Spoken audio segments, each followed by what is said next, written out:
बात आज की चैनल के कार्यक्रम शख्सियत में मैं सुरेंद्र चतुर्वेदी आपका स्वागत करता हूं। दोस्तों, आज जिस शख्स की खुशबू पूरे हिंदुस्तान में फैली हुई है और जिसका अजमेर से रूहानी रिश्ता है, उस शख्स को अगर मैं उसकी खुशबू को लेकर मैं आपसे रूबरू होना चाहूं तो मेरा नाम होगा राजीव दत्ता। राजीव दत्ता किसी परिचय के मोहताज नहीं। खेल राजनीति के वे पुरोधा हैं और न केवल खेल राजनीति के बल्कि पुलिस विभाग में भी उनका अपना एक अलग मुकाम रहा है, अलग कद रहा है। मैं सबसे पहले राजीव जी आपका स्वागत करता हूं कि आप अपने कीमती समय को निकालकर हमारे बीच में आए और मैं ये चाहूँगा कि कुछ सवालों के ज़रिए आपसे मैं आपकी मुलाकात दर्शकों से करवाऊँ। सबसे पहले तो मैं बता दूं दर्शकों की, ये अभी वर्तमान के अंदर अगर इनका पद देखा जाए तो राजस्थान कुश्ती संघ के तो आप अध्यक्ष हैं ही, साथ ही वो लोकसभा अध्यक्ष ओम बिरला के ओएसडी हैं, निजी सलाहकार हैं और कोटा की राजनीति में उनका एक अलग मुकाम है, अलग वर्चस्व है। आज मैं सिर्फ राजस्थान कुश्ती संघ के अध्यक्ष के नाते उनको आपसे इंट्रोड्यूस कर रहा हूं और उसी के बारे में मैं बात करूंगा। राजीव जी, आप तो पुलिस अधिकारी रहे, कुश्तियों से तो आपका कोई लेना देना रहा नहीं। हो सकता है कि सरकारी कुश्तियां आपने लड़ी हों, लेकिन अखाड़े की कुश्ती में भी क्या आपका कोई योगदान शुरू से रहा या आप किस तरीके से अखाड़ों की तरफ आकर्षित हुए? देखिए सुरेंद्र जी, मैं प्लेयर रहा हूँ जी, खिलाड़ी रहा हूँ। मैंने राष्ट्रीय राजस्थान का नेतृत्व राष्ट्रीय तब में बास्केटबॉल, हैंडबॉल, थ्रोबॉल गेम्स में किया है। मेरे पिताजी अंतर्राष्ट्रीय पहलवान रहे हैं और वो कुश्ती में काफ़ी उनका योगदान रहे हैं। लोग बाग उनको गुरुजी के नाम से जानते हैं। उनकी इच्छा थी जी कि जो कार्य वो नहीं कर पाए जी, उस कार्य को पूर्ण करने में मैं अग्रसर हूँ जी। तो मैंने सोच विचार किया। फिर यहाँ कुश्ती संघ में दो फाड़ थे जी, पहलवानों को नुकसान होता था। आधे पहले पहलवान भी खेल पाते थे, आधे नहीं खेल पाते थे। मैंने दोनों को यूनाइट करके फिर एक कुश्ती संघ का एकीकृत फॉर्मेशन किया जी। और फिर कुश्ती को बढ़ाने का प्रयास किया आगे। मैं एक सवाल जो आपने छेड़ा तो सही लेकिन अधूरा छोड़ दिया उसे, मैं उसे पूरा करना होना चाहता हूँ। मैं चाहूँगा कि उस महान विभूति जो आपके पिता हैं और रेलवे में बहुत बड़े अधिकारी भी रहे और बहुत बड़े पहलवान रहे, आप उनके बारे में थोड़ी सी जानकारी संक्षिप्त में दें। उनका नाम, किस तरह से उनकी वो थी, उपलब्धियां थी, ताकि दर्शकों को ये मालूम चले कि एक पहलवान के पुत्र का इंटरव्यू मैं राजस्थान संघ के अध्यक्ष के रूप में ले रहा हूँ। मेरे पिताजी इंद्र कुमार दत्ता जी, रेलवे में अधिकारी रहे, स्पोर्ट्स में शुरू से रहे, अंतर्राष्ट्रीय पहलवान रहे। कुश्तियों से इनका इतना लगाव था जी, मुझे ध्यान है जितना कि मेरे को होश हवास था जब से मुझे पता है। एक वेटरन कुश्ती हुई थी अंतर्राष्ट्रीय पे अमेरिका में जी। उस समय शायद उनकी उम्र 55-60 के बीच में रही होगी जी। वो वहाँ पार्टिसिपेट करने गए और मेडल लेके आए। वाह, क्या बात है। अंतर्राष्ट्रीय रेफरी पहलवान हर कुश्तियों में जाना, हर कुश्तियों में पहलवानों की, कोचों की प्रतिनिधित्व का, उनके प्लेटफॉर्म का ध्यान रखना, ये उनकी आदत में शुमार था। उनका इंटरेस्ट कुश्ती में मैं ऐसे समझाना चाहूँगा कि मेरी बहन की शादी थी जी और लेडीज संगीत का कार्यक्रम था। हम सब परिवार वाले लेडीज संगीत की तैयारी व्यारी कर रहे थे। इतने में वो मेरे पास आए कि कुश्ती का टूर्नामेंट है, अगर समय हो तो मैं 1 घंटे वहाँ हो जाऊँ। तो अपना हमारा पारिवारिक कार्यक्रम छोड़ के मेरी मदर उनसे बहुत नाराज हुई कि ये क्या तमाशा है, आप इसमें भी अभी सब मेहमान आए हुए हैं। पर नहीं, वो गए और अपना कुश्ती का पूरा टूर्नामेंट कराने के बाद ही वापस आए, जितने में आधा लेडी संगीत खत्म हो चुका था। ये इंटरेस्ट की बात है जी जी जी जी। तो उनका जो लगाव जुड़ाव मैंने इतना जब देखा तो मुझे लगा कि जरूरी इन पहलवानों का उत्थान करने के प्रयास करने चाहिए। आप पूरी अपनी आपकी जो सरकारी नौकरियां रहीं वो नौकरियां पुलिस से जुड़ी रहीं, पुलिस से आपने अपना कार्यक्रम शुरू किया और कुश्ती तक पहुंचते पहुंचते आपने बहुत सारे मुकाम, मोड़, कह सकते हैं बहुत सारे रास्ते आपने तय किए। अचानक कुश्ती पर आना, और वो भी इस समय में जब मैं सोचता हूं कि आप अगर इससे पहले कुश्ती संघ में आ जाते तो मेरे ख्याल से कुश्ती संघ की दो फाड़ नहीं होती। कुश्ती संघ में जो नवाचार हुए हैं वो पहले से हो जाते। मुझे जहाँ तक जानकारी है, आप जनवरी 25 पिछली जनवरी के अंदर आप वो बने हैं, और 1 साल और 1 साल के अंदर आपने बहुत सारे नवाचार किए। और कुश्ती संघ जो जिसका एक तरीके से राजस्थान की कुश्ती अखाड़े से निकलकर और जो आधुनिक अखाड़े हैं उन तक पहुंच गई थी, लेकिन इतनी हालत बुरी थी पहलवानों की। तो मैं धीरे धीरे आपसे सवाल पूछना चाहूँगा। पहले तो जो पुराने अखाड़े थे उनके लिए आपने क्या नवाचार किया? देखिए, अपन बचपन में अपन ने सब में देखा है, अपने गली मोहल्लों में अखाड़े होते थे जी। ज़्यादातर युवा वर्ग वहाँ व्यायाम करता था, कुश्ती लड़ता था, डिसिप्लिन लाइफ लोग जीते थे। अब आप देखिए कि वो अखाड़े बिल्कुल मरणासन की स्थिति में, आप कहीं भी किसी शहर में चले जाओ, हाँ बिल्कुल, सारे अखाड़े खत्म हो गए हैं। युवा वर्ग पथभ्रष्ट हो रखा है। जी। पहले तो एक मोबाइल है, इससे आदमी का पीछा नहीं छूटता, जन्म से मोबाइल की लत लग जाती है जो अंत तक लगी रहती है। दूसरा जो मेन कारण है वो नशे का है। जी। आदमी इनके प्रति इतना आकर्षित हो चुका है युवा वर्ग कि इस बुरी प्रवृत्ति को छुड़ाने के लिए हमने संकल्प लिया कि आदमी व्यायाम करे। जब आदमी शरीर थका होगा, डिसिप्लिन रूप से रहेगा, सुबह 4 बजे व्यायाम करने जाएगा, शाम को भी अखाड़े में जाएगा, डिसिप्लिन रहेगा, ब्रह्मचार्य का पालन होगा, एक डिसिप्लिन लाइफ रहेगी। अब मैंने सारे गेम्स देखे, आप ये ऑब्जर्व करिए कि आपको पहलवान अच्छा डिसिप्लिन दिखेगा अन्य खिलाड़ियों से। बिल्कुल, कोई अपने गुरु का पाँव छू के आप अभिवादन करेगा, मिट्टी को छूकर मैदान उसमें जाएगा, आदर सत्कार करेगा। और आप देखिए साहब, मोहल्ले में अगर 4-5 पहलवान या 10 पहलवान रहते हैं तो आदमी सुरक्षित महसूस भी करता है। बिल्कुल, खासतौर से लड़कियां तो बहुत सुरक्षित महसूस करती हैं कि वो एक पहलवान है तो हमारी पूरी सुरक्षा है, और वो रहता भी इसी तरह। रहता भी है। बिल्कुल। तो अब हमने यही सोचा है जी कि उन अखाड़ों में अब प्रॉब्लम ये आ गई है कि वो मिट्टी के अखाड़े हैं, मिट्टी के अखाड़े हैं, लंगोट वाले पहलवान हैं। अब वो पहलवान वो रहे कहाँ जो लंगोट बांध कर और फिर वो ब्रह्मचर्य का पालन करते थे, तेल मालिश और व्यायाम हुआ करता था। करेक्ट। वो तो अब तो कुछ भी नहीं है। तो आप किस तरह से आप उनको करना चाह रहे हैं? हम एक ट्राई कर रहे हैं कि हम जी। जहाँ भी पुराने लोग जो है ना, पहलवान जो जुड़े हुए हैं गली मोहल्लों में फेमस हैं, उन लोगों को हमने वापस जोड़ा है, उनको अखाड़े गोद में दिए, मतलब उनको गोद लेने का संकल्प दिया है। वो उन अखाड़े चलाएंगे, सुविधाएं सब हम देंगे। खिलाड़ियों की पोशाक, उनकी खुराक, वहाँ पे मैट, और संभव होगा अगर 50 से 70 से ज़्यादा बच्चे बच्चियाँ हैं तो वहाँ कोच की व्यवस्था भी कराएंगे।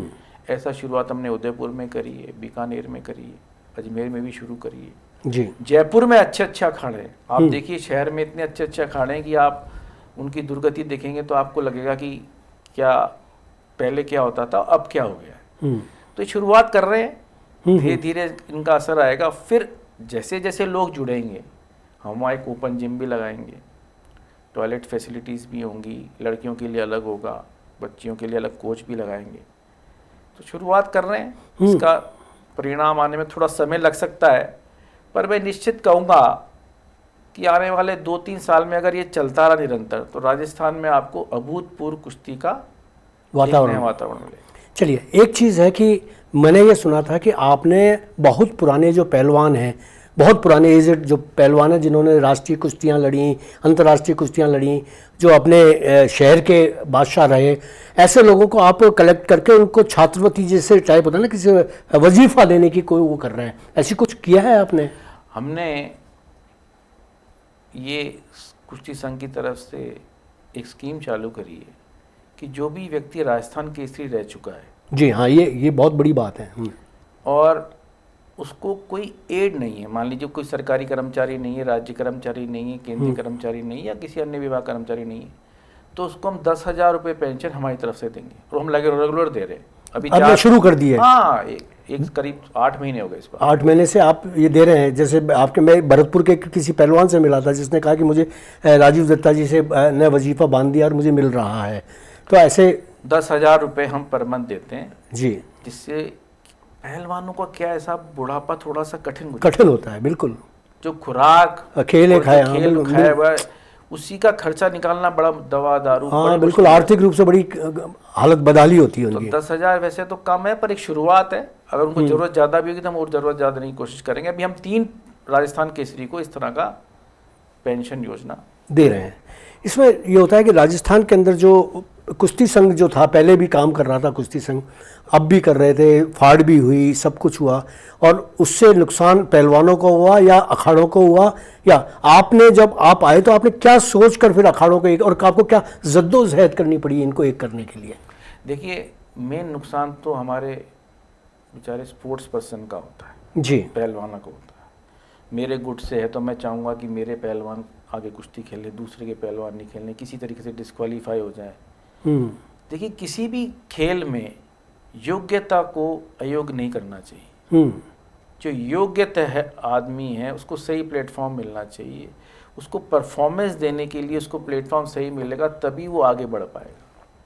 अगर मैं किसी गेम में गया और किसी तरीके से, किसी तकनीकी से कारण से या किसी जानबूझ के मुझे डिस्क्वालीफाई कर दिया गया, तो मैं पूरा निराश हो जाऊंगा जी, मैं उस गेम की तरफ उतना आकर्षित और इतना जान लगा के कोशिश कभी नहीं करूँगा। तो इस तरह का वातावरण जब हो जाता है तो थोड़ी निराशा आ जाती है गेम के प्रति। जी, लोग गेम चेंज कर लेते हैं, बिल्कुल बिल्कुल ये होता है। वो सोचते कुश्ती से कबड्डी चले जाओ, वहाँ अच्छा प्रतिभा को लोग प्रोत्साहन देते हैं। तो इस तरह का वातावरण था, अभी काफ़ी चेंज हो गया है। लेकिन राजीव जी, सबसे बड़ा सवाल ये है कि सिर्फ कुश्ती का तो आपने कर दिया, बाकी फुटबॉल संघ है वो भी यही फाड़ है, क्रिकेट संघ है वो भी है, हॉकी संघ है, ये मतलब हर संघ के 2-2, 3-3 प्लेटफॉर्म हर जिले में, हर राज्य में, राजस्थान के अंदर हो रहे हैं। तो उनसे भी तो स्थितियां वही हो रही हैं। आपने ठीक है पहलवानी का क्षेत्र संभाल लिया और पहलवानों को एक जाजम पर ले आए, आप तो योग्यताओं का निर्धारण हो गया। तो आप इस पर क्या कहना चाहेंगे? देखिए, मेरा तो स्पष्ट कहना है कि कोई भी संघ हो, किसी भी खेल का संघ हो, उसको एकजुट होकर कार्य करना चाहिए जी, और नवाचार भी लाने चाहिए। इससे लोग प्रोत्साहित होते हैं। जैसे भी अभी हमने हमारे जो अंडर 15 नेशनल्स वालों को हैं उनको हवाई यात्रा से भेजा। तो काफ़ी खेल संघों वालों के हमारे पास फ़ोन आए, साहब ये क्या कर दिया आप, अब लोग हमसे भी अपेक्षा करेंगे। तो करेंगे, वो बिल्कुल करेंगे। मैंने कहा करना चाहिए। हाँ, अगर किसी प्रतिस्पर्धा में भाग लेने के लिए ट्रेन से पहुंचने में एक व्यक्ति को 2 दिन का समय मिल रहा है, तो वो क्या अपना परफॉर्मेंस करेगा वहाँ जाके? जी, बाय एयर जाए, सुविधा से जाए, अच्छी जगह ठहरे, फिर परफॉर्म करे। आप देखिए, हमने अभी नेशनल्स में भेजे हैं, अभी हाल ही में 28 से 1 के बीच में जी, हमारे 9 मेडल आ गए। पिछले साल हमारे 4 ही मेडल थे। जी, तो आप देखिए, दुगना मेडल आ गए ना हमारे, और वो भी 8 महीने 10 महीने के प्रयास में। जी, तो ऐसे प्रयासों से और खेल संघों को भी प्रोत्साहन या उनको एक एग्जाम्पल लेना चाहिए, फॉलो करने की कोशिश करनी चाहिए। जी, जी, तो खिलाड़ियों के हित में। हाँ, इसमें एक महिला पहलवानों की सबसे बड़ी बात चलती है, क्योंकि दिल्ली ओलंपिक संघ और जो जिस तरीके के पहलवानी के जो हुए थे और बड़े विवादों में रहे, खास तौर से लड़की जो पहलवान थी उन्होंने धरने दिए, खूब बड़े आंदोलन हुए, आरोप प्रत्यारोप हुए, बदनामी का एक लंबा सफ़र तय हुआ। आप राजस्थान के अंदर अपने महिला पहलवानों के लिए क्या कर रहे हैं, और उनकी सुरक्षा, उनकी सुविधा और उसके उन्नयन के लिए आप क्या कर रहे हैं? देखिए, हमारे अभी 3-4 अंतर्राष्ट्रीय महिला पहलवान हैं। अश्विनी विश्नोई है अपने भीलवाड़ा से, कोमल वर्मा है नीमका थाना से, सीकर से। जी, ये वर्ल्ड लेवल पे मेडलिस्ट है। उसने भी एशियन गोल्ड जीता है, इसने ब्रॉन्ज जीता है, कोमल वर्मा ने। हमने इनको ना एक कंपनी से टाई अप करा दिया। अच्छा, ये बहुत बड़ी बात है, अच्छी बात। यार ओन्ड बाय कंपनी ना, जैसे कोमल वर्मा है जी, उसको एस्टॉल कंपनी ने गोद ले लिया, उसके साल भर का खर्चा पूरी कंपनी बेयर करती, उसका आना जाना, एयर फेयर, रहना करना। Same is with Ashwini Vishnoi, इसको रिलायंस वालों ने ओन कर लिया। रिलायंस की कंपनी इसको जाके पूरा ऐसा खर्चा वहन करती है। तो एक फाइनेंशियली ये सिक्योर हो गए। आपको जान के बड़ी ताज्जुब होगा सुरेंद्र जी कि कोमल वर्मा की माँ क्या करती है जी, वो उसी अखाड़े में खाना बनाती। Oh good. आप प्रतिभा का देखिए, प्रतिभा छुपी नहीं रह सकती जी, उसने वहीं, उस बच्ची ने अखाड़े में देख देख के गुण सारे तौर तरीके और सब चीज़ जान के और मेडल हासिल किया भारत के लिए। जी, कितनी बड़ी बात है, बहुत बड़ी बात है। और उसको हम फाइनेंशियल सिक्योरिटी नहीं दे पाए तो कोई मतलब नहीं। जी, तो इसलिए नहीं नहीं राजीव जी, ये तो वो लोग हुए जो प्रतिभाशाली हैं और प्रतिभा के धनी हैं, जिन्होंने अपना नाम कमा लिया, वो कंपनी भी उनको वो कर देंगी हायर। लेकिन ऐसी बच्चियां जो तैयार हो रही हैं, उनको मतलब कुश्ती के प्रति जागरूक होने के, कुश्ती के प्रति आकर्षित होने के लिए क्या क्या योजनाएं आप बना रहे हैं कि किस तरीके से लड़कियों को और दूसरे क्रिकेट के मैदान से या हॉकी के मैदान से अपने कुश्तियों में भी लाया जाए, खासतौर से गाँव की बच्चियों को? हमने एक नवाचार शुरू किया है जो हम अभी छुट्टियों में शुरू करें। हमने स्कूलों से इसको जोड़ने की कोशिश करी। जी, ग्रामीण अंचल में प्रतिभा आपके पास जब भी आएगी जब स्कूल उससे जुड़ जाएंगे। स्कूलों में जाके हमारे वहाँ के जो पीटीआई हैं और जिला अध्यक्ष हैं, दोनों बैठ के वहाँ प्रतिस्पर्धा कराएंगे, कैंप्स लगाएंगे, लोगों को आकर्षित करेंगे, बताएंगे जी, कि कुश्ती में जाने के फायदे क्या हैं। और सबसे बड़ी बात है उसको कैरियर ओरिएंटेड करेंगे। ये बहुत बड़ी बात है। यही मैं सुनना चाह रहा था आपसे कि आप ये बताएं कि करियर के प्रति अगर जब पुलिस है, मिलिट्री है और दूसरे क्षेत्र हैं, उसमें कुश्ती को किस तरीके से प्रायोरिटी दी जाएगी नौकरी लगने में, तो आप करियर बेसिस है तो बहुत इससे आकर्षित होगा। बिल्कुल, जब तक कैरियर ओरिएंटेड नहीं रहेगा साहब, कोई बच्चा किसी भी गेम में नहीं आ सकता। बिल्कुल। तो वो हमने पूरी स्कीम प्लान कर रखी है। सरकारी स्तर पे भी जो 2% कोटा होता है उनमें भी अभी भी हमारे सरकार से बात चल रही है, जो भी मेडलिस्ट लड़कियां हुई हैं जिन्होंने इंटरनेशनल मेडल लिया, उनको सरकारी नौकरी देने का प्रयास प्रोसेस में वो जल्दी ही पूरा हो जाएगा। तो ऐसी कई स्कीम है। फिर इसके अलावा भी कैरियर कई जगह है ऐसा, इंडियन ऑयल कंपनी हो गई, भारत पेट्रोलियम हो गया, बीपीसीएल हो गया, भारत हेवी इलेक्ट्रिकल्स हो गई, भिलाई स्टील प्लांट हो गया, ये कई ऐसी बड़ी बड़ी ऑर्गेनाइजेशन है पब्लिक प्राइवेट वाली जो इनको अपने टीम में लेती हैं। तो इस तरह का भी हमने आयोजन किया हुआ है। तो सब प्रोसेस में है। हमारे पास खिलाड़ी अच्छे आएंगे तो कैरियर के लिए गारंटी हम उसकी पूरी उठाएंगे। राजीव जी, जैसे बच्चियां हैं आपके, जैसे आप हर स्कूल के अंदर एक पीटीआई होता है, तो पीटीआई जो होते हैं वो मोस्टली जो होते हैं, मैं तो मतलब और ना तो वो किसी भी चीज़ के अच्छे खिलाड़ी होते हैं कि कोई अच्छा खिलाड़ी हो और वो एकदम से पीटीआई हो क्या है, वो ट्रेनिंग करते हैं पीटीआई की। कोई भी जाता है और पीटीआई की ट्रेनिंग करके आता है और वो फिर ड्रिल कराने लग जाता है, पीटी कराने लग जाता है, 26 जनवरी 15 अगस्त ये छोटी मोटी गतिविधियों में रहता है। क्या आप नहीं सोचते कि पहलवानों को अगर इस तरीके का उसमें लाया जाए स्कूलों के अंदर, या और जितने भी पहलवान भी ना हो, अगर क्रिकेटर है, ये खिलाड़ियों को अगर लाया जाए तो उस तरीके से ज़्यादा बेहतर रिजल्ट्स लड़कियां दे सकती हैं? देखिए, ये तो हमारी राज्य सरकार पर, केंद्र सरकार भी कई बार हमने बातचीत करने की कोशिश की स्पोर्ट्स मंत्रालय से कि खिलाड़ी को ही अगर आगे लाया जाएगा इस जॉब में जी, तो ही गेम्स को आगे बढ़ने का मौका मिलेगा। बिल्कुल, नहीं तो ऐसे मैं छोटा सा एक कोर्स करके और पीटीआई करके और आ जाऊं और सरकारी नौकरी लग जाऊं और उसका सुगम मतलब अंतगोता रिजल्ट उसका अच्छा नहीं होता है। जी जी जी। इसके लिए आपका कहना सही है कि इसमें उन्हीं लोगों को लाना चाहिए जो किसी न किसी। तो इसके लिए आप दबाव बना रहे हैं? हमारी बातचीत चल रही है। राजस्थान कुश्ती संघ जो है, हमारा जो भारतीय कुश्ती संघ है जी, वो हमारा केंद्र के कुश्ती मंत्रालय से, स्पोर्ट्स मंत्रालय से बात कर रहा है और हम यहाँ राज्य के स्पोर्ट्स मंत्रालय से बात कर रहे हैं। इस पे मंथन चल रहा है। जी जी, जल्दी रिजल्ट आएगा इस पे। और क्या क्या आप पहलवानों के लिए कर रहे हैं? देखिए, हम मॉडल अखाड़ा एक बनाने की सोच रहे हैं हर जिले स्तर पर, जिसमें जैसे मॉडल स्कूल्स हैं वैसे एक अखाड़ा भी हो मॉडल, जिसके अंदर अंतर्राष्ट्रीय जो नियम होते हैं, लागू होते हैं, वो उसके हिसाब से बना रहे हैं। सारे नियम लागू हों, मैट की व्यवस्था हो, ओपन जिम हो, टॉयलेट फैसिलिटीज़ हो, बच्चियों के लिए महिला कोच हो और मेंस के लिए भी कोच हो, सबका अलग अलग हो। और दूसरा, उसकी प्रतिस्पर्धा जो है वो अच्छे पहलवानों से हो।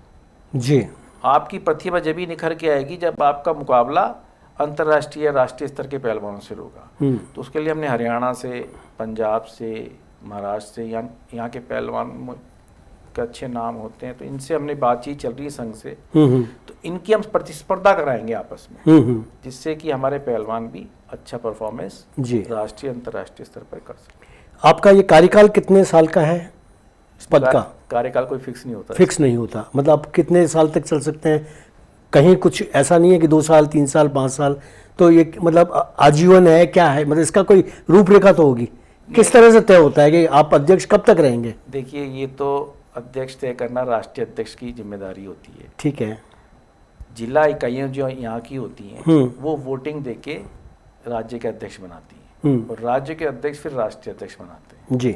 जिस दिन जिला इकाइयों को राज्य की मुझे लगा कि मैं यहाँ ढंग से काम नहीं कर रहा हूँ तो मुझे हटा देंगे, एज सिंपल इज दैट। और जब तक है, जब तक अच्छा कार्य कर रहे हैं। अच्छा, ये आपकी जो पूरी राजस्थान की जानकारियां वेबसाइट के ऊपर उपलब्ध हैं, डालते रहते हैं आप समय समय पर? हमारे खेलो कुश्ती खेलो फेसबुक का पेज भी है जी। RSWL का अलग पेज है, राजस्थान स्टेट रेसलिंग एसोसिएशन का, उसका दोनों के पेज हमारे चलते हैं, सोशल मीडिया पे भी चलते हैं सब जगह, और जानकारियाँ पूरी अपडेटेड उपलब्ध है। आपके आने के बाद आप ये दावा कर रहे हैं कि जो 2 या 3 साल के अंदर जो आपके राजस्थान की जो महिला पहलवान होंगी या पुरुष पहलवान होंगे वो अंतर्राष्ट्रीय स्तर पर पदक लेकर आएंगे। इन केस अगर ऐसी कुछ स्थितियां नहीं बनती हैं तो इसकी जिम्मेदारी लेना चाहेंगे आप? 100%। क्योंकि मैंने खुले में भी पहले कहा है जी कि 2030 का जो कॉमनवेल्थ गेम्स है 36 का अहमदाबाद में जो घोषणा हुई है होने के लिए, उसमें से अगर 25% मेडल राजस्थान के खिलाड़ियों के नहीं आते हैं तो उसी दिन मैं पद छोड़ दूंगा। ये तो बहुत बड़ा दावा है। अगर भारतीय पहलवानों में जो भी मेडल संख्या आती है उसमें से 25% पहलवान मेडल्स राजस्थान के नहीं होते हैं तो हम पद के लायक ही नहीं हैं, हमको स्वतः ही पद छोड़ देना चाहिए, ऐसा मेरा मानना। मित्रों, ये बहुत बड़ी बात कह दी है राजीव दत्ता जी ने। उन्होंने जो कहा है वो मतलब कोई छोटी मोटी बात नहीं है। ये दावा कोई नहीं करता। आज तक मैंने तो किसी संघ के अध्यक्ष को ये कहते हुए नहीं देखा जो ये कहे कि हमारा अगर ओलंपिक में या अंतर्राष्ट्रीय स्तर पर कोई पदक आए, जितने भी पहलवानी के पदक आते हैं उसमें हमारे राजस्थान का 25% नहीं आया तो मैं पद छोड़ दूंगा। पद लोलुप लोगों की एक लंबी जमात इस संघों के अंदर है। हमारे भारतीय संघ, चाहे वो कुश्ती संघ हो, चाहे वो क्रिकेट संघ हो, चाहे फुटबॉल, हॉकी, कोई सी भी संघ हो, उसके अंदर एक लंबी जमात है जो राजनीतिक अखाड़ेबाजी करती है। मतलब उनके, आप खासतौर से मैं राजीव जी आपके अखाड़ेबाजी का जहाँ तक है ना, पहलवानी का जो है संघ है आपका, उसमें राजनीतिक अखाड़ेबाजी ज़्यादा होती है, चयन के अंदर होती है, सिलेक्शन के अंदर होती है, और खासतौर से आरोप लगते हैं लड़कियों के शोषण के बारे में, और पुरुषों को भी बड़ा सुसाइड करनी पड़ जाती है, कभी कभी चयन नहीं होता। तो इस ऐसी वो जो घटिया अंदर का सोच है उसको तोड़ने के लिए आप क्या संकल्पित हो रहे हैं? देखिए, हम तो ये चाहते हैं कि हमेशा फेयर सिलेक्शन हो किसी भी प्रतिस्पर्धा पे। जी। कोई भी नेशनल टूर्नामेंट होता है, पूरी फेयर ट्रायल होती है। हमारी टेक्निकल कमेटी हम नेशनल लेवल की अलग से बुलाते हैं जो स्टेट को बिलोंग नहीं करती जी, वो आके ट्रायल लेती है। फिर हम डोपिंग वालों को अलग से बुलाते हैं जी। आजकल डोपिंग की बहुत बड़ी प्रॉब्लम है, बिल्कुल शिकायतें हैं। तो उसके लिए खर्चा अलग से ज़्यादा वहन करना पड़ता है क्योंकि एक डोपिंग टेस्ट का कोई हज़ारों में खर्चा आता है जी। तो वो रैंडमली किसी का भी डोपिंग टेस्ट ले लेते हैं जी। तो उससे क्या है कि हमारे खिलाड़ियों को ये रहता है कि टेस्ट कभी किसी का भी हो सकता है तो वो एक चीज़ रह जाती है। फिर टेक्निकली स्तर पर भी कई बार एज का सर्टिफिकेट लोग गलत बना लेते हैं, कई बार वेट का भी कुछ ना कुछ टेक्निकली गलत कर लेते हैं, तो उस सब पे हम पूरी नज़र बना के रखते हैं। हमारी पूरी टेक्निकल टीम उसके लिए लगी हुई है। हम भरसक प्रयास ये करते हैं कि गड़बड़ी ना हो और फ्री, इम्पार्शियल और फेयर ट्रायल हो, ऐसा हमारा।